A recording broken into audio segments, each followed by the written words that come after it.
Известный российский вратарь Вячеслав Чанов провел мастер-классы для тренеров и игроков с клуба «Спартак» Владикавказ.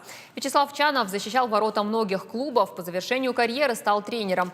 За время работы с ЦСКА воспитал таких именитых футболистов, как Игорь Акинфеев, Владимир Габулов и Вениамин Мандрыкин. Перед началом игры состоялась небольшая лекция, где экс-тренер рассказал о всех тонкостях работы вратаря. Приехал во Владикавказ он на 3 дня.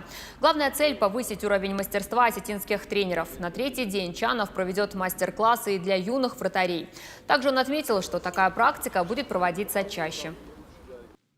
Конечно же, готов сотрудничать, а тем более, если мальчики будут появляться, наиболее перспективных, мы их будем знать и можем доводить до ума, как бы до последней точки, то есть до сборной страны. Идея пригласить Вячеслава Чанова в Северную Осетию принадлежит министру физической культуры и спорта республики Владимиру Габулову, который долгое время был воспитанником экс-тренера. Он отметил, что семинарский опыт с известными тренерами будет развиваться.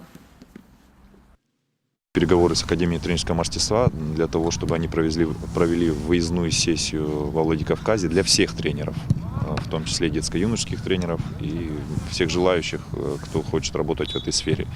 Я думаю, тоже это будет хорошим опытом и расширение кругозора и, может быть,